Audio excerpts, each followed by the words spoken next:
Morning. Today is Friday. It is November the 1st. Hope everybody had a happy Halloween, or Samhain as your take on the holiday goes. We are out today in Vermont. We are well north of the Five Bogs. We are doing a combination of doing a grouse hunt as well as a kind of check for situations. We're heading towards the bow tie area as my first stop for the day. I'm actually here overnight for 2 days. I was here yesterday and intended to do a grouse hunt then too. Got talking to a bear hunter and had an inadvertent Bigfoot witness interview, as well as potentially some activity while we are out. So I'm going to be following up on that as my second stop today because I have the time and I'm here. So that's what we're doing today, kind of a mix of things. And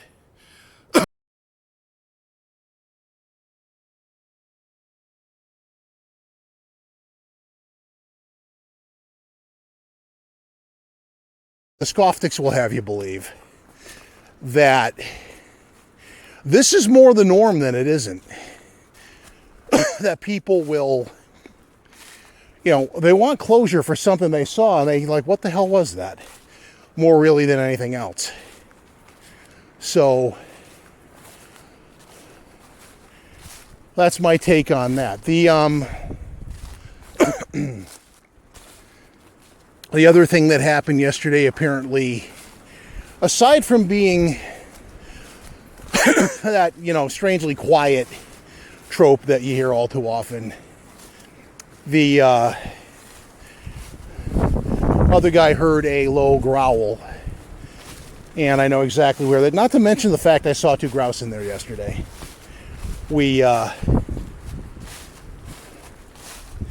We're going there for a dual purpose, but if there's somebody home in there, and I have, for the record, had a Bigfoot experience in that very close vicinity, so that's why I don't rule it out. Based on my own experience in 2012 in that exact area. And when I say that exact area, I mean within 200 yards of where we were yesterday. So I know for a reasonable plausibility there was a family unit in that vicinity between 2015 through 2018, maybe 2019. They have since moved on. And I know that number 3 is a potentiality in this area. He is it's a lone male, I believe. And I'm sharing this stuff maybe for the first time, but he is more elusive, more the classic elusive model. I'm going to be quiet for a minute as I come out on an open meadow. You're not always alone out here.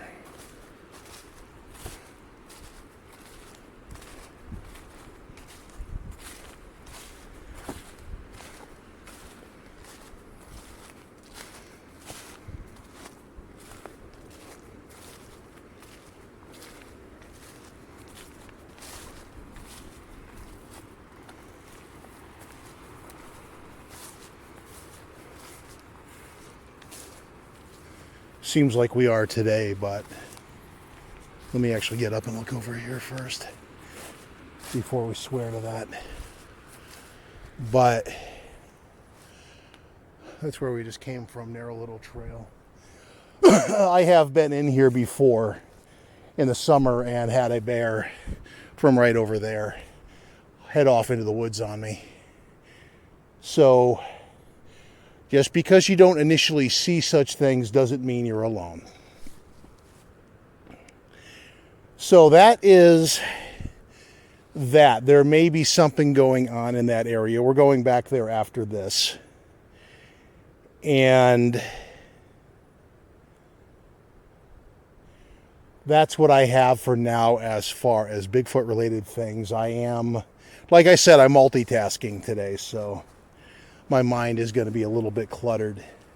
I'm going to check and see what the nature of the beaver elevation is over here, because when I was here earlier in the year, Bucky's handiwork was still well in effect. And where you normally could go and kind of parallel the, there's your moose tracks, parallel the pond by the edge, the water level's gone up quite a bit. And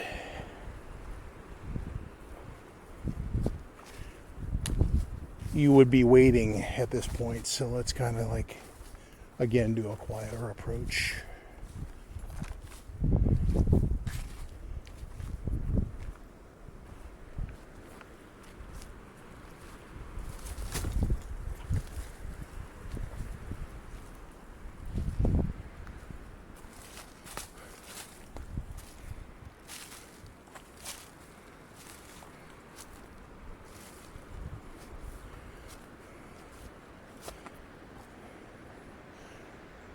So yeah, still pretty high.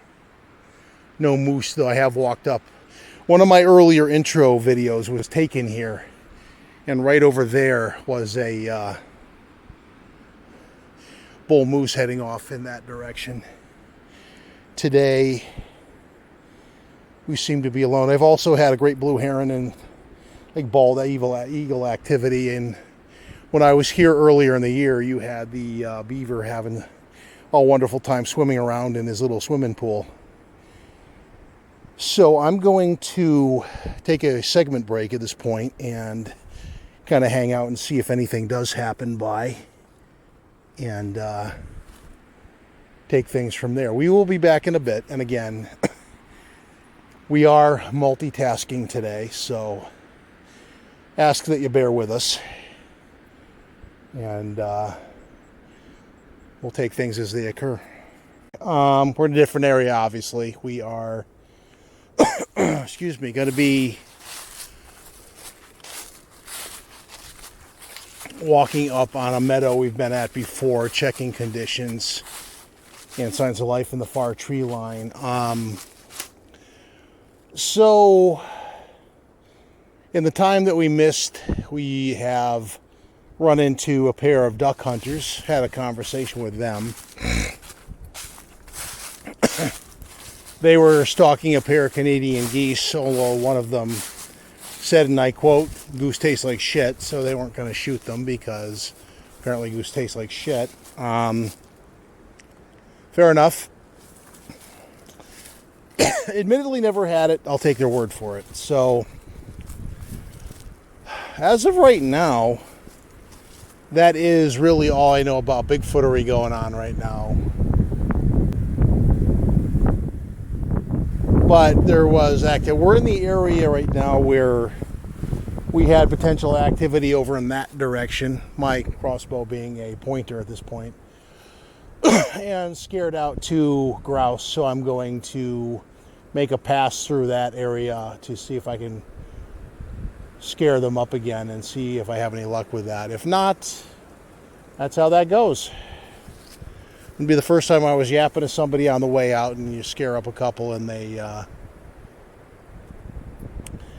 don't want to play ball. So I am just doing a quick check, and the wind has kicked up something fierce. I was wondering if I'd get a chance to get the drone in the air today or this weekend, and right now, based on the wind, if you look over there at the trees, and you can see the way the trees are going back and forth like that, that'll take the drone and just toss it around like a little rag doll. We're not really wanting to do that, so maybe not. Anyway, quick check-in, segment break. We'll be back as events warrant. This is, we're going to wrap this one up. There's not really much going on in the way of game hunting today, so without a lot to talk about, going to just be a short one. And went by the area where my hiking partner yesterday thought he saw or heard something, and with all the wind that's roaring up, you can't really hear anything, so probably working against me yesterday. Probably could have thought to follow up on that, but we'll be back again. Until next time, like, subscribe. This was a shorter one. We'll catch you next time. Thanks. With some very cool pictures of bears coming around as ring cameras. Big fat garbage can flippers. 400, 500 pounders. But back in his youth, he and his grandfather were out for a walk in the woods, and they came across a track, a big barefoot human looking track, but some things were off about it. So the grandfather thought at the time, and they were left not knowing what it was. He didn't give a year. So, I mean, arguably this is more of an anecdote, but it's an interesting example of where you just let somebody talk up here. And this has been my approach in the northern New England area for a long time now. When somebody broaches the subject on their own, listen, sound interested, but don't push it. Let them tell their tale, because odds are they've been wanting to, and now they have a receptive ear. And that, I mean, it may not be a decisive, like I said, this one's an anecdote, but he also went on to tell me a story of a very likely UFO encounter, and I do have some element of interest in there, minus the new agey bullshit of like they're our spirit guardians and all this. We don't know what they are. That's the whole point of why they're called UFOs or UAPs. They're unidentified and we don't know. People who say they do, if they can't furnish proof, same as the Zorth believers, you don't know anything more than we do, and you're making stuff up to make yourself look better until you prove otherwise. Notice I always allow for that caveat. That's the holistic approach. Now, the interesting thing about this morning's little stroll in the woods, just to stop and blend in again, is as much as it was a bird hunt, I ended up doing a little bit more bird watching than anything else. I noticed, in the course of being very quiet early in the morning in the woods, a known species of woodpecker. We have them in Connecticut too. Then I believe it was a flicker, I'm not sure, but it was a type of woodpecker.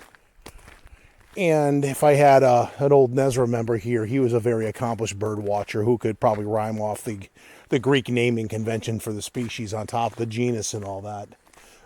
Bill knew his shit. And if you're out there, Bill, on Facebook, I hope you're doing well. And then you have that duck I saw, which is like black. Wasn't a wood duck, but it almost looked like a loon. But when it got up and flew when it saw me, I didn't get a chance to get a picture of it because it had a sixth sense. It knew I was there. And if you're getting that sound and you know what that is, that's actually a red squirrel.